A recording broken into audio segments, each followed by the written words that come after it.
yang terbaik. Ada yang hadir hari ini? Ada. Siapa? Kenapa dia? Oh ya. Semoga yang mengalami sakit dapat diberi kesembuhan Allah Subhanahu wa taala. Amin. Sebelum kita masuk ke pembahasan kita pada hari ini, supaya kita diridhai oleh Allah Subhanahu wa taala dan ilmu yang saya berikan kepada kamu hari ini dapat kamu amalkan, mari kita berdoa dulu. Siapa pun kita bahas? Ya, kita doa.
Kita masuk ke pembahasan kita. Apa materi kita pada hari ini? Menjaga lisan dalam pergaulan. Oke, menjaga lisan dalam pergaulan.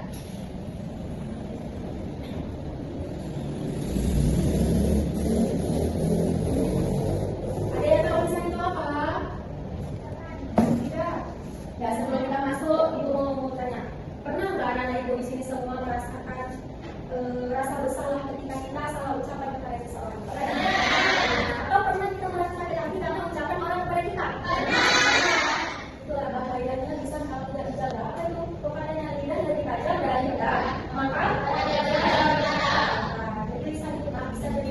Yang pertama itu bisa menjadi inspirasi atau motivasi terhadap kita. Yang kedua bisa menyakiti diri seseorang, bahkan bisa berujung masuk ke neraka. Ada tujuan pembelajaran kita pada hari ini yaitu memahami pentingnya menjaga lisan dalam Islam. Yang kedua mengetahui perilaku lisan yang baik dan yang buruk. Yang ketiga menunjukkan sikap menjaga lisan dalam kehidupan sehari-hari. Dan yang terakhir menyebutkan dalil dari Al-Quran dan hadis terkait lisan. Jadi lisan itu apa? Ada yang tahu lisan itu apa? Mengatakan yang tahu?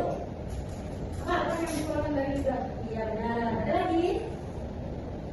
Jadi lisan itu adalah alat bicara. Alat bicara. Kita lihat ya pengertian dari lisan apa? Nah, pengertian dari lisan yaitu dalam Islam, lisan adalah alat yang diberikan Allah Subhanahu wa taala kepada manusia untuk berbicara, mengungkapkan pikiran, menyampaikan kebenaran serta menjadi sarana untuk berbuat kebaikan. Lisan tidak hanya dipandang sebagai bagian tubuh, tetapi juga amanah yang harus dijaga karena setiap ucapan akan dipertanggungjawabkan di hadapan Allah. Paham? Paham. Lalu lanjut kita ke, jadi kan lisan sudah tahu nih apa? Apa dari lisan? Cara yang diberikan oleh Allah dan akan dipertanggungjawabkan di akhir. Lanjut, apa yang dimaksud dengan menjaga lisan? Jadi kalau lisan itu alat bicara, menjaga lisan bagaimana? Menjaga ucapan. Lalu apa lagi? Menghindari perkataan yang buruk yang benar.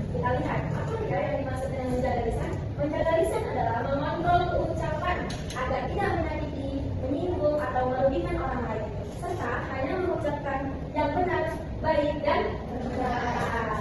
Nanti Ibu kasih tahu tips cara menjaga lisan seperti apa. Oke, kita lanjut. Ada pun dalil tentang menjaga lisan dari surat ayat 18, yaitu Allah berfirman, tiada suatu ucapan pun yang diucapkannya melainkan ada di dekatnya malaikat pengawas yang selalu hadir. Jadi kalau kita berbicara itu malaikat selalu mengawasi kita. Apakah perkataan kita ini baik atau perkataan kita ini buruk, malaikat terus mengawasi kita. Lalu ada hadis diriwayatkan oleh Bukhari dan Muslim. Barang siapa yang beriman kepada Allah Subhanahu wa taala dan hari akhir, hendaklah dia berkata yang baik atau ya. Jadi kalau kita tidak mampu berkata, atau kita takut berkata dengan perkataan kita orang tersakiti, lebih bagus kita lanjut, masukkan ke bahaya lisan yang tidak dijaga. Kenapa ya alasannya? Kenapa kok bisa bahaya ya lisan kalau tidak dijaga? Ada yang tahu? Ada yang tahu kenapa bisa bahaya lisan yang tidak dijaga? Karena ucapan itu mencerminkan kepribadian. Jadi kita bisa menilai orang dengan cara ucapannya. Ketika ucapannya baik, insya Allah kepribadiannya juga baik. Ketika ucapannya buruk, maka dia juga memiliki pribadi yang buruk. Ibaratnya ini, kita berteman dengan dua orang. Maaf ya, jangan tersinggung ya. Yang pertama kita berteman dengan orang yang menjual parfum minyak wangi. Otomatis kita tercipta dengan wanginya, ya kan? Tapi ketika kita berteman dengan maaf cakapnya dia tukang bengkel, megangnya oli, pasti kita juga jorok karena megang oli. Jadi kalian itu harus menilai mana teman yang bisa kalian ajak berteman, mana teman yang nggak bisa kalian ajak berteman. Kalau nggak bisa ajak berteman, kita sebagai manusia, sebagai umat muslim, hamba Allah, kita saling mengingatkan. Nah, ini juga ibu mau ajarkan kalian juga, kita juga mau kasih tahu gimana sih Bu cara kita untuk menegur teman kita biar dia sakit hati. Nah, kalian mengingat mata. Nggak boleh kita langsung ngomong bilang sama dia di depan orang lain, pasti malu ya. Malu kan? Jangan ya, kalian juga pernah merasakan seperti itu. Jadi dia merasa malu, jangan dia langsung kamu jangan gitu, nggak boleh. Nah, kita panggil, misalnya Mulan sini atau mari, gitu kan? Nah, itu kan aku mau ngomong, tapi jangan marah ya. Aku minta maaf. Nah, kamu bilang apa yang nggak bagus dari dia? Beda dia itu baik kan? Dia juga merasakan dia berdua ya sama aku, sampai aku bisa diubah sama dia gitu. Paham ya? Tak boleh namanya kita langsung ngomong di depan orang banyak, dia bakal malu. Nah, itu juga bisa menyebabkan dosa besar. Ini kita nih kalau ibu ini, ini semuanya catat anak itu kalau ibu. Pasti ibu sering jiba ya? Sering aja. Nanti ibu kalian udah pernah sering jiba, siapa yang pernah jiba? Oh, pernah. Siapa yang pernah memfitnah? Memfitnah? Ya, enggak. Siapa yang pernah adu domba? Ya, jangan ya. Nah, kenapa Bu? Kita tuh nggak boleh yang namanya gibah. Ini ya, gibah itu membicarakan keburukan orang. Apalagi dia belum pasti perkataan yang benar. Ini harus dihindari. Kenapa? Bisa menimbulkan dosa besar dan masuk ke neraka. Yang kedua ada fitnah. Rupanya menyebabkan hoax. Dia rupanya selama ini rupanya belum pasti itu benar. Dan kemudian saya didengar oleh orang ketiga, kamu dipertanggungjawabkan dan ya, memang dia sederhana di sana, tapi pertanggungjawabannya luar biasa. Masa yang ketiga apa itu? Adu domba. Contohnya seperti apa adu domba ini? Dia berteman. Dia supaya teman tidak suka sama si satu orang ini, dia didombakan yang tahu dia sama si dia, gini. Otomatis jadi berpencaran. Itu tidak boleh. Yang kedua ada apa itu? Menimbulkan konflik dan permusuhan antara manusia sama manusia. Ini bahaya. Belum minallah, kalian minta ampun sama Allah. Kalian sholat, minta ampun sama Allah, sholat taubat. Kita nggak tahu Allah dalam menerima sholat taubat kita teman. Tapi kalau belum minallah kalian masih belum bisa juga baik, hati-hati. Karena di akhirat ini nanti dipertanggungjawabkan. Belum minallah tahu hubungan kita sesama manusia. Ini yang susah. Coba kalian juga kenapa ya aku merasa, kenapa ya aku bikin sakit hati orang, kenapa ya aku bikin sakit hati orang. Kalau kalian masih ingat, kalian minta maaf sekarang. Mulai besok ibu harap kalian sudah bisa berubah tentang gimana cara kalian menjaga lisan dengan berkata yang baik dan positif. Oke? Nih, kita harus saling memaafkan.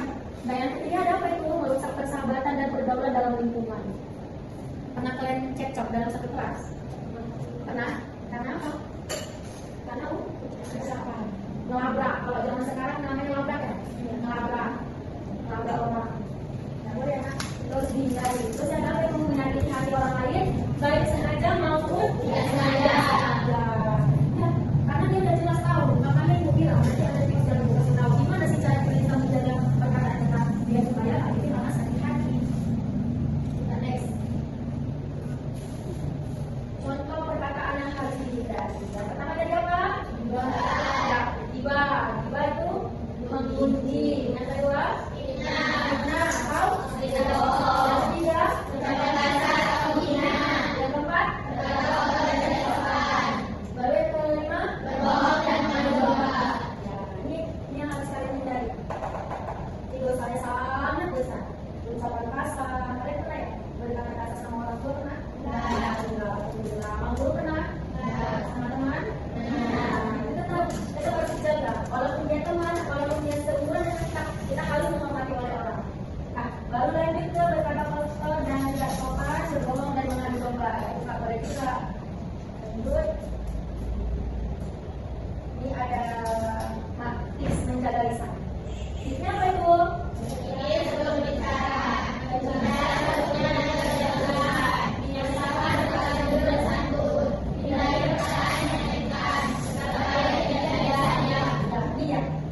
Sekalian ya kita tes ya tadi ya. Bagaimana cara menjaga lisan?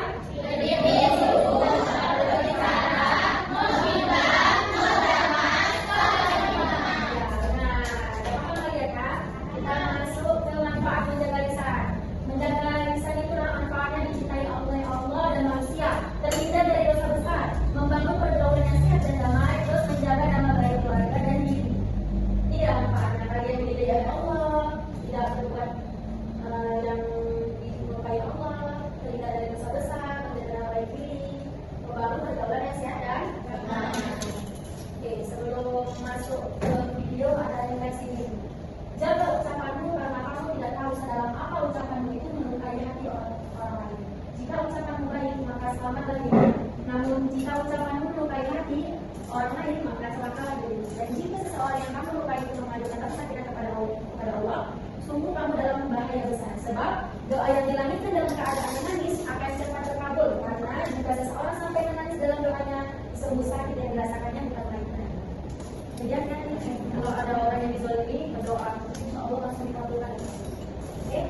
Makanya itu selalu bilang sama kalian, jika ada masalah kalian cari solusi, adukan sama Allah. Nangis tidak ada Allah. Oke? Di sini ada yang namanya kartu pasangan. Jadi 3 orang di sini, 3 orang di sini. Ayo. Ibu akan bagikan 3 kartu soal dan 3 kartu jawaban secara acak ya, secara acak. Nih, kamu pegang ini, kamu pegang ini, kamu pegang ini, dan ini. Oke? Nah, di situ kalian diskusikan sama teman di hadapan kalian, cari mana soal dan jawaban yang benar. Oke, kalau langsung siap, langsung tempelkan, ibu kasih hadiah. Ya, langsung berhenti, mana. Ayo, salah. Di sini soal, di sini jawab. Sini soal, di sini jawab. Soal warna merah. Ayo. Kamu kan cuma nanya ini aja, boleh. Ya, nggak apa-apa. Ayo.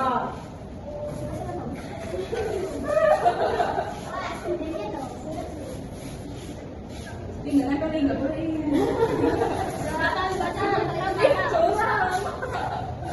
Ayo, mana satu lagi? Bantu. Yang penting nempel aja. Nah, yang nomor 1 siapa? Bacakan kuat-kuat. Soal dulu baru jawaban. Lihat ya, benar atau salah?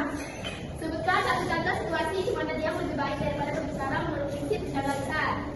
Ketika emosi sedang tinggi atau suasana tidak kondusif, diam lebih baik karena menghindarkan dari kata-kata yang bisa melukai orang lain. Benar? Benar. Ada hadiahnya.